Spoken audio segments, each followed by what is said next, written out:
The power comes in the fluidity, in the resiliency, in the ability to listen, in the ability to come to a decision that benefits all, in the decision to get an agreement instead of win an argument. In addition, not to hit somebody in the face, but to listen and before you shout, to say, wait a minute, let's network. Do you see a bunch of guys going out and having a coffee clutch? No. Do you see a bunch of guys willing to go out and talk about their most intimate feelings? No, not often, because we're very protective. We don't want anybody to see our vulnerability. But I'd have to say that women are center stage in the leadership of the world that's coming.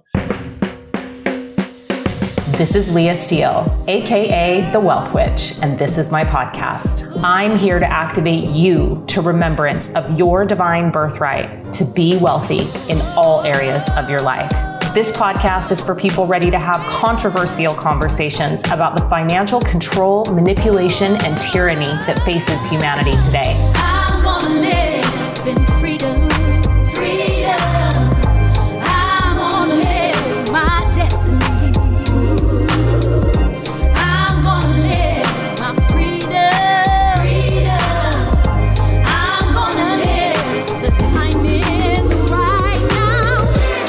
The Wealth Witch. It's for the people who are ready to wake up, deconstruct their wealth programming, and free themselves from the financial slavery consciousness that serves the global financial agenda. I'm committed to realizing a new global wealth paradigm where economic freedom is the reality and where you get to design and live the life of your dreams. Now let's do the damn thing. Hello, and welcome to a very special bonus episode of the Wealth Witch podcast. This is Leah Steele, your host, the Wealth Witch. And I'm so excited to be sharing with you the audio version of my interview on the New Psychology of Winning tour that happened in November.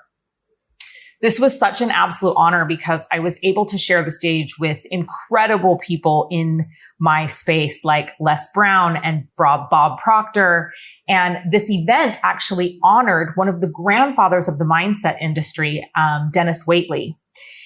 This experience for me was a once in a lifetime, and I was incredibly, incredibly blessed to have gotten to actually share the stage and have a dialogue with Denis because he hopped on at the end of my interview. And so I wanted to share this with my audience. It was an incredible interview. I hope that you really enjoy it and that you take a lot away from it. There was a very special moment when Denis shared something that was very near and dear to his heart. Would love to hear what you thought of this, any comments, any aha moments that came to you. Feel free to shoot us a message at media@theleahsteele.com. We'd love to hear from you. Enjoy the show. The Wealth Witch podcast. I love that. I love that so much. That's so soul tribe. And I can't wait to hear from Leah. She's sitting in an amazing chair. It's like I love that chair. Let's bring her in. Let's bring her up. Welcome, Leah Steele, to the New Psychology of Winning tour. I'm going to have you talk to Adora for a minute or two before you have the full screen to educate our audience on so many hidden gems that you're going to share with us. Adora, please. All right. So Leah, yes, and you're in Bali right now? I am in Bali. And what is that like? It's amazing. It's a beautiful day in Bali. It's rainy season right now, so it's kind of hit or miss in the mornings, but it's a beautiful, clear day. We're at about 7:40 a.m. here. Oh, so awesome. So, we've been in this conversation of winning and what it really means to win today, which is, some people have said it's actually what it always meant to win, but the definition is reemerging. I'd love to know what winning to you means. Yeah, I think for me, it's really about in today's, day and age and with everything that we're going through as a collective globally, I really feel like winning is about how can we serve humanity? How can we help elevate the collective on this planet? And I think that we really do that from getting into a space of personal alignment with what our individual visions and goals and objectives are. And then I think if we show up from a place of service, of serving humanity from that place, then that's how we win. When it comes to the new psychology of winning, what are the 3 areas of life that you think are most important, and like how do you go about winning in those areas? So I think that, for me, one of the things that I think is so foundational and is so important is really consciously cultivating that connection with the highest version of yourself, and then God, source, universe, all that is, whatever it is that you call, your creator, like cultivating that connection. I think that it's so, so important. And so for me, that's the most foundational piece of how I am successful in every area of my life, and making sure that I'm really remaining dedicated to that connection. And so I think, that's sort of the first thing for me that I think is really important. And, it's also for me that realization that we are the most powerful creators in our reality. And when we embrace that we are the most powerful creators in our reality, that's really when magic gets to happen in our lives, because we take full responsibility and personal sovereignty for the things that are unfolding in our life. And so I say a lot, mind your mind, mind your mouth. And that's because we are always creating, and we can create positive and we can create negative. So for me, it's really that, like, paying very close attention to our thoughts and our actions. And let's see, the third thing I think is that alignment piece, like continuing to come back into a place of alignment. Am I serving my highest and best good right now? Am I serving the highest and best good of my community, my family, my friends, and ultimately the collective? Yeah, so I've heard a rumor that there was a point that you were really broke in your life, and there was this moment that caused a turning to doing and believing and living and empowering the way that you are now. So will you share that with me and all of us? So I ended up going into my family business, which was addiction treatment, and had a sober living home and an outpatient program that were really quite successful for many years. And as a result of some billing software errors and some, lack of real true knowledge of financial custodianship on my part, those businesses actually ended up imploding and we lost everything. And it was a lot. We lost $3 million. We ended up almost $1 million in debt. We lost a house. We lost a car, all of our savings. My husband was giving plasma to pay for diapers and formula. Like, we were really at the lowest financial place I'd ever been at in my life. And in that moment, I got to make a decision, and I knew that I wasn't living my purpose, and I knew I wasn't living a soul-aligned life. And I made a choice in that moment to be of service, and to really step into my purpose work and to do that in the world instead of what I thought I should be doing, or, what my family thought I should be doing. So, as you started moving through all of these pieces, what do you think as it relates to psychology of success today? Like, what does it take from you said mind your mind, mind your mouth. And, there are a lot of, so many opinions out there these days, thankfully, but with all that you've seen and experienced, when it comes to the psychology of success, how do you think that happens?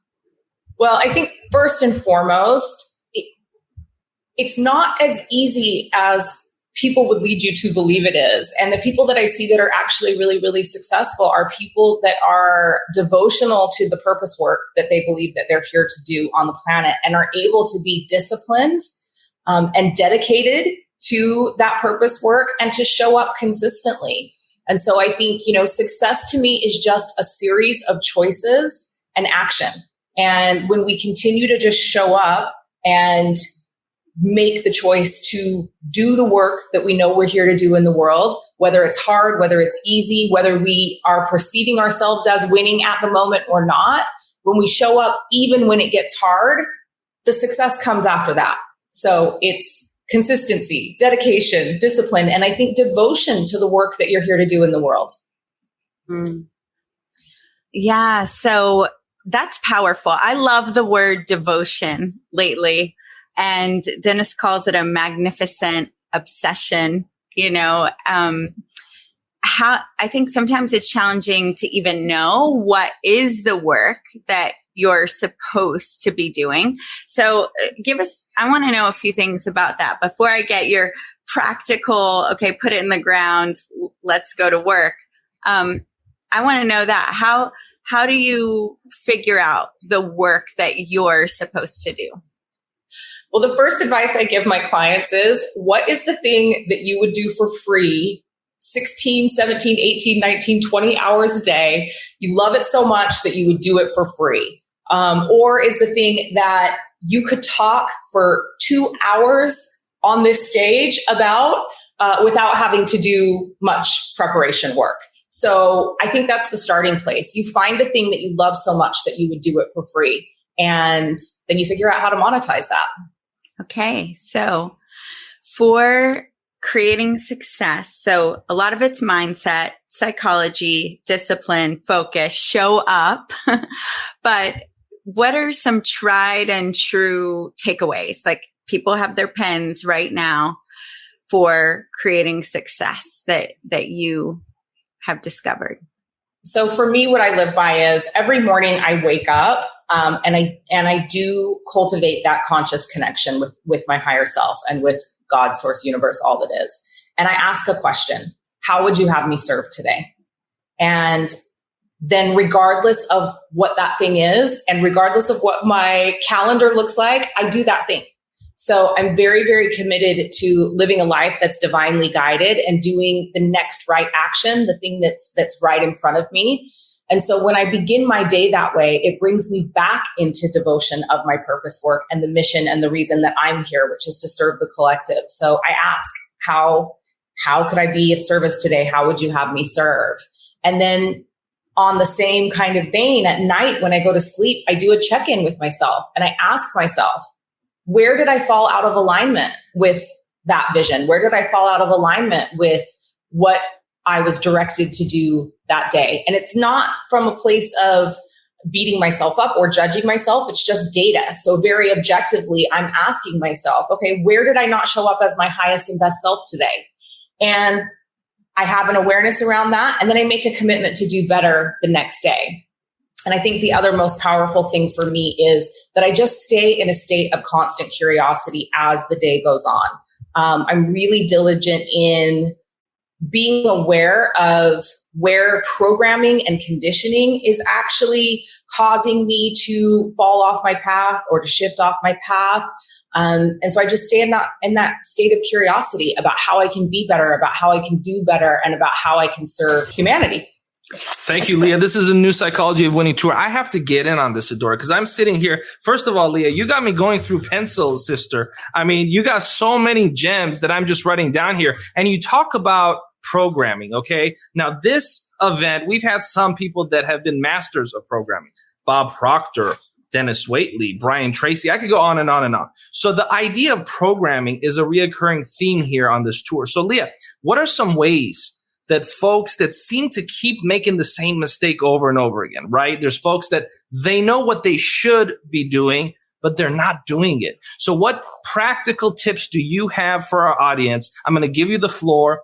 Hopefully you can share at least a few minutes worth of jewels on this particular subject matter to give them a practical approach to help lead their life and help lead their business. Because what I know is you've spoken with some of the most preeminent people on your podcast. You've been successful for a long time. So you know what it takes. And I'm going to ask you to help those folks that seem to just be in a rut, help them get out of a rut with something practical. The floor is yours, Miss Leah Steele. Thank you. Yeah. So, I think that we all go through these phases where we're trying to be successful at something. We're trying to do something and it just doesn't quite seem to be hitting. It just doesn't quite seem to be landing. So for me, I think the most important thing is to have a really clear understanding of the why. Why do you desire to do the thing that you want to do? And as human beings, we are quite tribal in nature. And so if we can take that why, not only to how it's going to positively affect us, but how it's going to positively affect our immediate family, our extended family, our community, and ultimately the world, then it's a lot easier for us to actually show up when it does get difficult, when it does get hard. And so we really, really need to understand why we're doing what we're doing. And so the first piece of advice I have to give is to really get clear on why do you desire success in the area that in the area where you've set the goal or you've set the objective. So that clarity is important. I think just as important as figuring out the why you want the thing is figuring out what is the negative impact if you don't actually achieve your goal and your objective. And so that to me, that's my most powerful motivator. I know very clearly that when I don't show up and I don't give my 100% every day to the work that I know I'm meant to be doing in the world, then there is a negative impact of that. So for me, I am here to emancipate people from financial slavery consciousness. And I know that if I choose not to show up, that day I'm actually creating slavery.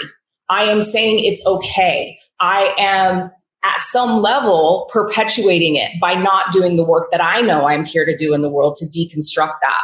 So I think really, really tapping into for yourself and your own motivation, what the negative impact is of you not showing up is equally as important as the why. And then it's making a decision. And for me, it's making a decision that goal that I have, that objective that I have, there's no other option. There's no plan B. It's only plan A. And then I have the ability to stay focused on my destination. And I think that this is the place where people get tripped up a lot because they waver and, something on the side of the road grabs their attention and then they forget their destination, or they get sidetracked or they get sidelined. But when we can remember the positive impact that we desire to create in the world, and we can remember the negative impact that we make in the world when we don't show up, it keeps us from getting sidetracked. So we make the decision. We remain devotional and dedicated and disciplined in achieving that destination. And then we show up consistently, and we show up whether we feel like it or not. I think that it's important to be in alignment and to stay in alignment with how you're feeling and emotionally and energetically and all of those things. But at the end of the day, if you desire to reach a destination, you're going to have to be consistent and you're going to have to show up. Yeah, I totally agree. Go ahead, Adora, please. That's that balance of the masculine, the feminine. That's that balance of flow with consistent, persistent. I love it. I really, really love it. It's an important conversation these days. People tend to go one way or the other. I'm just going to flow through whatever little wind takes me, or it's all hustle and grind and drive. And I love that you brought in that balance. Well, Leah said something very important there that I hope the audience caught. And what's interesting about Leah is you've got to pay attention because there's lots of gems in there. Whether you feel like showing up or not, Leah shows up, right? There's a lot of folks, they just don't show up because they don't feel like showing up. And so they don't do the things that they know they're supposed to be doing because the feeling is not there. And what I want to know, Leah, is that grit that you have, that drive that you have to do things even when you don't feel like doing them. How can you help the folks watching that don't have that grit that you have embodied now for so long as a successful international entrepreneur? Help them out with their grit, right? Let's have a conversation about grit, the power of grit, what it really takes, because I think that you have a lot of grit. And it's clear in your work. It's clear in your words. And so let's talk about what grit means for you. And as a female entrepreneur, what that has meant for you specifically. The floor is yours, Leah Steele.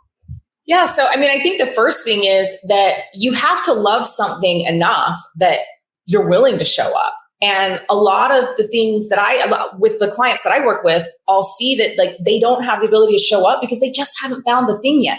They haven't found the thing that they're that passionate about that no matter what, they're going to show up, even if they don't feel like it.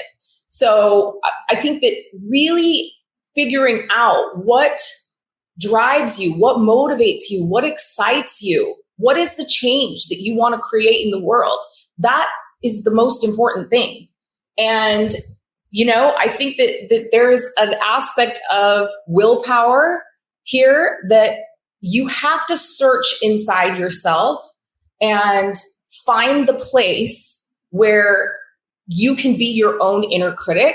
You can be your own inner motivator.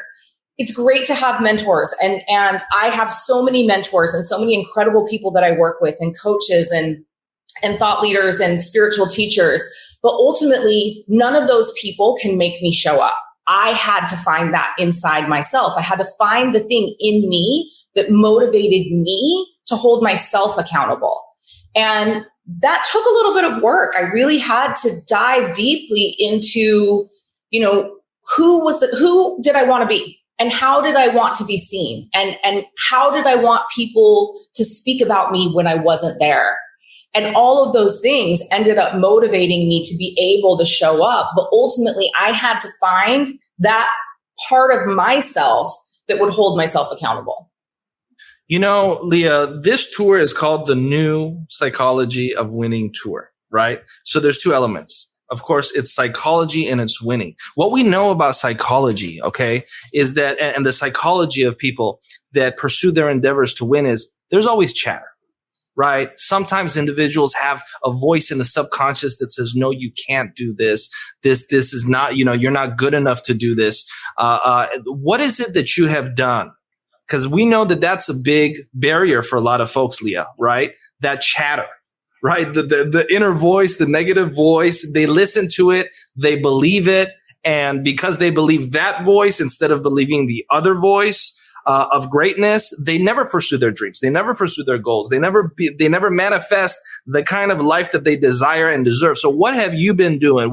How is it that you have been able to silence that negative voice within and bring out the kind of lifestyle that you're living, which is a dream lifestyle for a lot of aspiring entrepreneurs? I mean, folks, if you're an aspiring entrepreneur, Leah Steele is someone for you to follow. If you have a dream of financial freedom, Leah Steele is somebody for you to use as an example. And it starts with the psychology. So Leah, please talk on that a little bit. Floor is yours.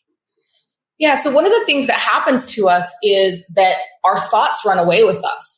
And we've all been programmed and conditioned at some level to believe that we're not good enough, we're not worthy. Unfortunately, the reality of the world that we live in is that it is in the best interest of the powers that be for us to be compliant commodities. And so at some level, we've all really been programmed and conditioned to believe that we're not worthy. And so the biggest thing that I did was deep emotional conditioning, restructuring, and deprogramming those beliefs. And I do that through emotional clearing, which has been an incredible tool in my life. But I would say that to get started, it's really important to interrupt those thought patterns. And this is still something that I do all the time when I find myself getting into one of those loops, or I find myself getting into limiting or negative thought patterns. I simply pattern interrupt. So whether that's shifting a task, or going on a walk, or going and playing with my dogs, or going and having a conversation with my kids, that simple act of just stopping those negative thoughts in their tracks and not allowing that tape to continue to spin is really, really important.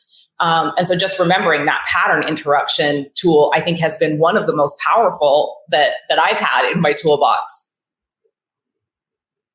Thank you so much for that. And that silence that we put there was intentional, because that was so much power. I wanted it to really settle in with some folks. And I want to bring back Denis just for a quick second. And I want to have a moment here because, Leah, Denis has written books with his daughters, and he's an icon and a legend, and he loves empowering women in this industry and women to help people. So I want to bring him in for just a couple minutes as we close out the segment with you. Denis Waitley, I'm curious, what have you thought about some of those gems that Leah has shared with us, Denis? And just add to that a little bit, if you will, because I know that self-esteem for women is very important for you.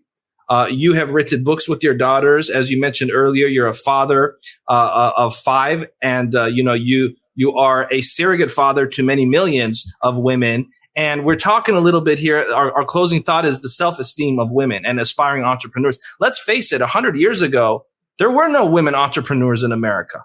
Right. And so it's a relatively new phenomena. And as leaders, it's up to us to uplift other women entrepreneurs. Mo, so, Dennis, I think we should bring Rhonda. Let's bring Rhonda on too, because they're best friends. Absolutely. And, let's bring Rhonda on. Before we do that, though, let's introduce Rhonda. Let's introduce Rhonda properly. Rhonda Swan is the CEO of one of the top branding agencies in the world. Okay. I mean, if I just talk about all of the people that have had their business explode because they worked with Rhonda Swan, we won't have time for the tour anymore. Okay. So if you're struggling with your brand and you want to flourish, contact Rhonda Swan. But let's bring her in. Rhonda Swan, welcome to the New Psychology of Winning tour. Salamat pagi, everyone. Leah and I are on the other side of the island, so we could wave across the island. So awesome. Good to see you guys today. I've been loving this so much. Wow. It's so great to be here. Wow, what a group. Well, Leah, I was in the green room and only Adora and Mo could see me, but I had my reading glasses on and I was taking notes because the things that you said resonate so much with me. And as I watch you in Bali, I haven't been to Bali for a while, but to be somewhere in the world and be able to be with you in the same room is the most incredible experience, because you and I have never met in person. And the same thing with Rhonda and I. So here we are talking to each other. And here's where I am. I'm edifying you as being as important or more important than men. And I'll tell you why, honestly. So men don't like me sometimes because I think I'm a chick flick kind of guy. Because I like things like Sleepless in Seattle, and I like An Affair to Remember, and I like things that work out well. And I cry when the American flag comes by, or I cry when I see somebody who's come out of the ghetto to greatness. And when I see the kind of thought power that women like Rhonda and yourself have, I say, it's always been there, it's there, and the platform is bigger and bigger. And I disagree about women in the past. There have been women leaders in the world who have led the entire world. And at times there's Queen Elizabeth the First of England was the most powerful woman in the world. And she said on her deathbed, my entire kingdom for another moment of life. She would give it up millions of dollars just to live a little longer. And she was powerful, as were the other queens and the other top powerful. Women have always been the power behind any throne. Women care about their children. Men do too, but men want to provide stuff for them, and women provide the resiliency. When my kids got a bruise, I put a Band-Aid on it. Did I ever sit there quietly? Did I kiss their owie? No, I didn't. I was too busy getting on with it. Let's get going. Big boys don't cry. And so I don't say women at all are softer. The power comes in the fluidity, in the resiliency, in the ability to listen, in the ability to come to a decision that benefits all, in the decision to get an agreement instead of win an argument. In addition, not to hit somebody in the face, but to listen, and before you shout, to say, wait a minute, let's network. Do you see a bunch of guys going out and having a coffee clutch? No. Do you see a bunch of guys willing to go out and talk about their most intimate feelings? No, not often, because we're very protective. We don't want anybody to see our vulnerability. But I'd have to say that women are center stage in the leadership of the world that's coming. And I'm so grateful to be an older man that has this side of me that is not soft, but it's vulnerable, it's listenable, it's pliable, it's changeable. I'm not set in my ways so much that I can't learn. And I hope that I can be around people like yourselves more, Rhonda and Leah. I hope I can listen more and read more of your programs and be open to them and influence other men who are set in their ways. And I don't believe it's a man-woman world at all. I just believe that men have been in a position to be able to determine, as I said, Golda Meir, as a divorced grandmother in Milwaukee, living next to the Milwaukee brewery, went back to Israel with her roll-down hose and her old dress and her hair in a bun and lead one of the great countries of the world as the first woman prime minister of a major country in a country where women couldn't vote for the people who ran for office. I look at women as power, and it's not condescending. And it's not because it's a good old boy network trying to let people in. And I hate the glass ceiling. I would have shattered it so long ago. 2 of my daughters are PhDs. They're smarter than I am, and they're doing better than I did. And they're better mothers because they multitask. I can't. I can only do one thing at a time and not do that very well. Somehow women don't need as much sleep as men. I don't know why, but they just don't get as much sleep because they have to be more than one person. They not only have to be mother and helper and wife and romantic partner and take care of all the problems. They have to do too many things with not enough time. And I've never been pregnant. The only thing I've had I did have a kidney stone. And somebody said, that's the closest thing you'll ever feel to giving birth. And I said, man, it hurts so much. I don't want to do it again. I felt I had a porcupine, instead of a kidney stone. But with all that said, with this blurting out, I wanted you to know that spontaneously, I'm edifying all of you. And I'm listening to you and I'm paying attention. I think the world needs to pay attention. I think we'll have a lot more harmony if we can get this perspective that the woman has from her experience in life. And one last thing, diversity you cannot see with your eyes. You can only experience it by listening and watching individuals, male or female, who've been through something in their lives and overcome it.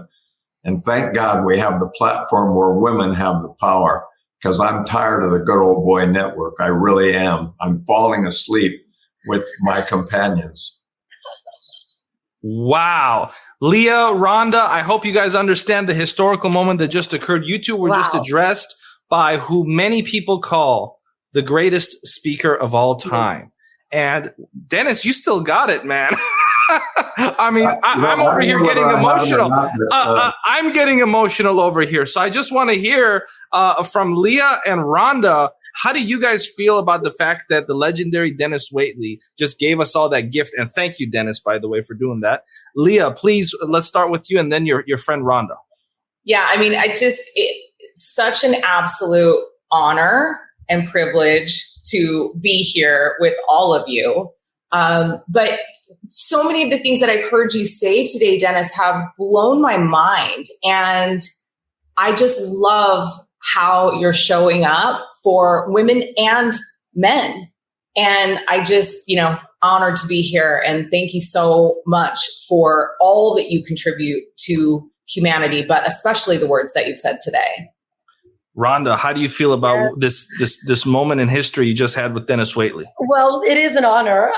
Dennis, just listening to you, like the audience is watching, right? And what I love the most, not only when someone speaks from their heart, but when their words are delivered with purest authenticity. Like you are the highest example of like the divine masculine, right? A man that is honoring not only your strength and power, but also honoring the divine feminine, the women that are supportive. And listening to you earlier, talking about your grandmother, you dropped me into moments where I remembered the value of who I am today. And it was because of that beauty and that strength that came from my grandmother. And to hear you remember that and be in such a space of experience that you've been in, it allows us all to remember. And this is what I love so much about wisdom keepers and being around others that have done the work and they're there to support. So you just dropped me into like such a beautiful place. And I want to thank you for that. And it reminds us as women, we get this power, strong ladies, we can do all this. However, men like you allow us to remember it's okay, ladies, do your thing. You don't have to power through it. So thank you for that. Well, thank you. Yes. I just have one more thing that, I'm a corny poet. I'm a rhymer, so I'm a lyricist. And if I were a woman, and maybe this is an older cliche, but maybe you'll appreciate it. If I were a woman, I would say, mirror, mirror on my wall, what's the meaning of it all? Is there something more to life than to be a loving wife? Yes, I love my children dearly, but they'll grow up and come by yearly. Dare I yearn for something more than the constant keeping score? What about the needs I feel? Are my dreams considered real? What about more education and the voice to shape this nation? I don't want to be a man.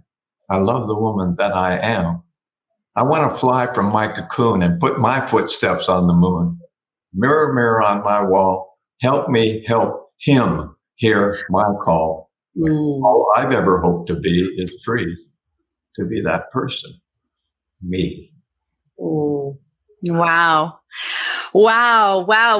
Dennis, you've been taking our heart all day, every day. Thank you. No, but I mean that. I mean, I'm not looking in the mirror like Snow White's, stepmother saying, who's the most beautiful of them all? You don't want to be a sexy playmate in some girly magazine. I mean, I look at those things and the way we've taken women and how men have, and the way we've tried to identify them in different objects. And I've swept that out of my life, but I'm sure it was my grandmother, my mother, my daughters, my granddaughters. Maybe they pounded it out of me, but I'm not ashamed to cry because I feel it. And it's hard for me to cry because big boys don't cry.